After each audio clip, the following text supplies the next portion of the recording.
Hello everyone, आई professor Kamlesh ढोने और आज जो मैं आपको पढ़ाने वाला जा रहा हूँ वो है elements of the project management. तो प्रोजेक्ट मैनेजमेंट के बेसिक 3 एलिमेंट्स होते हैं जो कि बहुत इंपॉर्टेंट होते हैं। पहला जो एलिमेंट होता है जिसे हम कहते हैं प्लानिंग, जो सेकंड एलिमेंट होता है जिसे हम कहते हैं शेड्यूलिंग और जो थर्ड एलिमेंट होता है जिसे हम कहते हैं कंट्रोलिंग।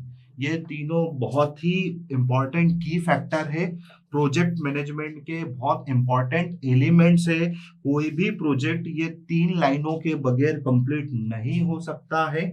तो सबसे पहले मैं सबसे फर्स्ट फेज इसका शुरू करने जा रहा हूं जिसे हम कहते हैं प्लानिंग।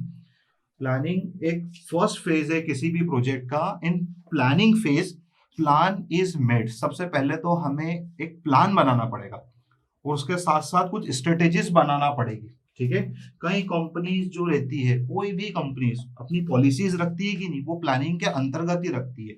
इसके अलावा आपके प्रोसीजर्स, क्या प्रोसीजर रहेगा, आपको जो भी काम करना है उसके प्रोसीजर क्या रहेंगे, रूल्स क्या रहेंगे, वहां के डायरेक्शन क्या रहेगा, और आपका जो वर्क है वो बिल्कुल एक फ्रेम में है या नहीं है, परफॉर्मेंस स्टैंडर्ड, और and helps to reveal future opportunities and threats in planning. तो हम शॉर्टकट में से ये भी कह सकते हैं कि प्लानिंग का मतलब आइडेंटिफाई द टास्क। सिर्फ आपको अपना टास्क आइडेंटिफाई होना चाहिए कि मुझे किस काम को करना है। ठीक है, अच्छा, अब इसके कुछ ऑब्जेक्टिव्स होते हैं जो आपको ध्यान रखना है प्लानिंग करते समय। ठीक है, प्लानिंग में आपको जो कुछ ऑब्जेक्टिव्स है, तो सबसे पहला ऑब्जेक्टिव ये है कि the objective of project in definite word. आपको जो भी प्रोजेक्ट बनाना है तो वो एक डिफाइनाइट वर्ड्स में होना चाहिए। अगर आप हॉस्पिटल बिल्डिंग बना रहे हो तो हॉस्पिटल, अगर आप ऑफिस बिल्डिंग बना रहे हो तो ऑफिस बिल्डिंग, रेसिडेंशियल कॉम्प्लेक्स बना रहे हो तो रेसिडेंशियल, कमर्शियल कॉम्प्लेक्स बना रहे हो तो कमर्शियल कॉम्प्लेक्स। आपको अपने गोल्स और स्टेजेस पता होना चाहिए और सबसे मेन चीज आपका फाइनल टारगेट पता होना चाहिए। ठीक है, जो तीसरा जो मेन चीज है इसके अंदर, और forecast of means of achieving goals. ठीक है, कि गोल्स को आप जब अचीव करोगे तो क्या फॉरकास्ट रहेगा आपका। अच्छा, रिसोर्स, अब प्लानिंग की में कुछ रिसोर्स क्लासिफिकेशन आते हैं कि सिर्फ प्लानिंग करने से तो प्रोजेक्ट कंप्लीट होगा नहीं।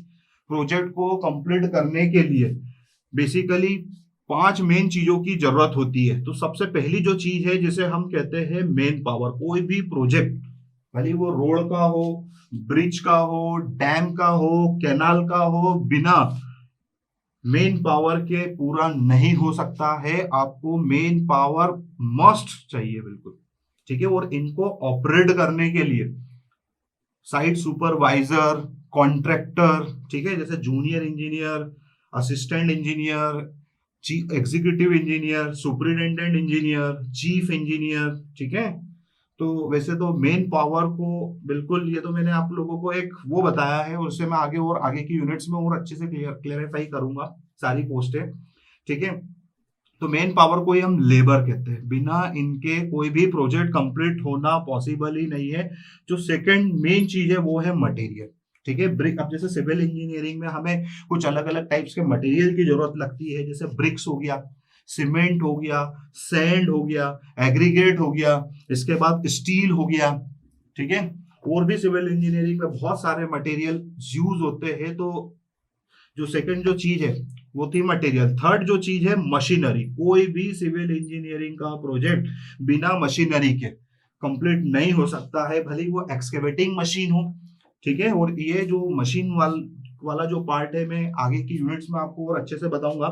तो एक्सकेवेटिंग मशीन हो गई, कॉम्पैक्टिंग मशीन्स हो गई। ठीक है, इक्विपमेंट के बगैर आपका प्रोजेक्ट कंप्लीट नहीं हो सकता है। और जो फोर्थ सबसे इंपॉर्टेंट जो चीज है वो है टाइम। ठीक है, क्योंकि अगर आपका प्रोजेक्ट डिले हुआ तो ये समझ लीजिए कि time is directly proportional to the cost.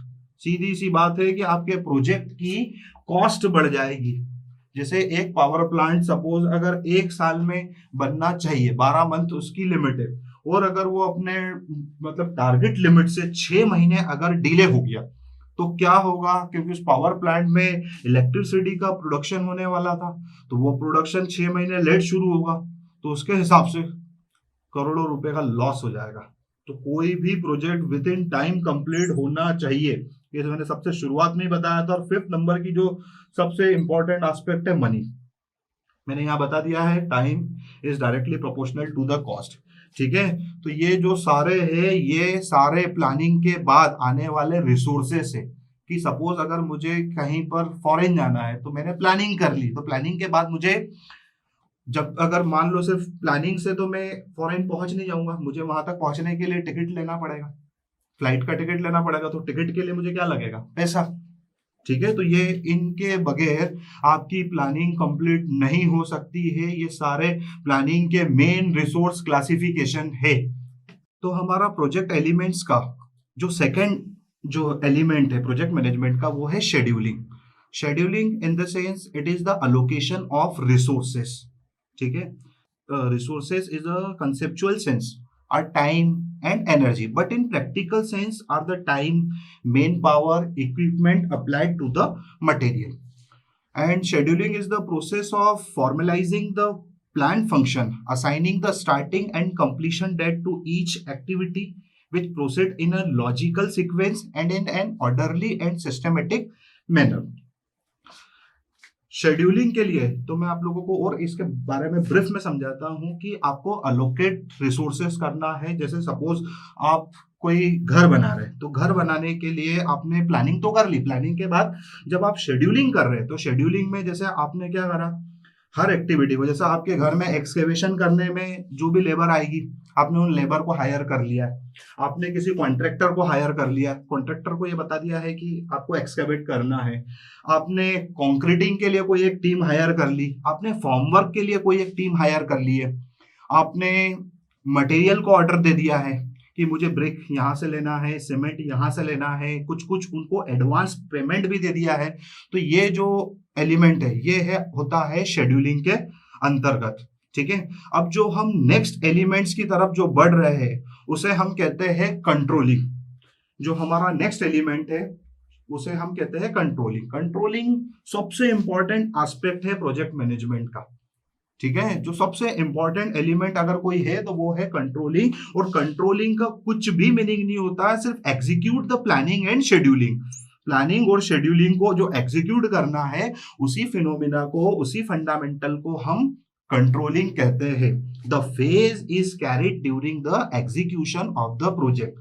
जिस दिन आपका प्रोजेक्ट बिल्कुल ऑन ग्राउंड हो जाए, काम शुरू हो जाए, ठीक है, बिल्कुल तरीके से आपकी प्लानिंग और शेड्यूलिंग जिस दिन एग्जीक्यूट होने लग जाए, ठीक है, तो उसे ही हम लोग कंट्रोलिंग कहते हैं। The difference between the scheduled performance and actual performance are reviewed once the project start. आपको समय समय पे उसका रिव्यू लेना पड़ेगा। ठीक है, और project control is established to determine the deviation from the basic plan, to determine the precise effect of these deviation on the plan and to replan and reschedule the compensate for the deviation। मतलब कहने का ये हुआ कि अगर कि suppose आप एक घर बना रहे हो और घर बनाते बनाते आपने फर्स्ट फ्लोर तक पहुंच गए, और फर्स्ट फ्लोर तक पहुंचने के बाद आपको ऐसा लगा कि अब मुझे इस घर में कुछ चेंजेस करना है। पहले मैं रेसिडेंशियल बिल्डिंग बना रहा था, अब मैं कमर्शियल बिल्डिंग बना रहा हूं, तो आपको क्या करना पड़ेगा, उस चीज को हम रीशेड्यूलिंग कहते हैं। मतलब जो प्लानिंग और जो शेड्यूलिंग है, आपको उसमें कुछ चेंजेस करना पड़ेंगे, उस पूरी बिल्डिंग को गिराना नहीं पड़ेगा।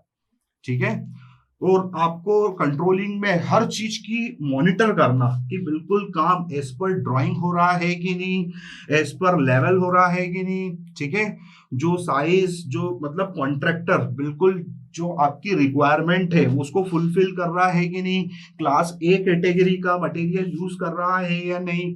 ठीक है, आप इसके लिए पीएमसी हायर करोगे, प्रोजेक्ट मैनेजमेंट कंसल्टेंसी, जो उनकी तरफ से जो इंजीनियर्स रहेंगे वो भी कंटिन्यू में वॉच करेंगे कंट्रोलिंग। तो कंट्रोलिंग एक मॉनिटर फैक्टर है, ठीक है, जिससे आप समय समय पर अपने प्रोजेक्ट के जो डिविएशन है वो चेक कर सकते हो। ठीक है, और इसके जो भी बेसिक प्लान में क्या डिविएशन है, कि एज पर ड्राइंग बिल्कुल 100% वर्क हो रहा है या नहीं हो रहा है, या डिविएशन हो रहा है तो कितना % का डिविएशन हो रहा है। तो ये जो एस्पेक्ट था, ये था कंट्रोलिंग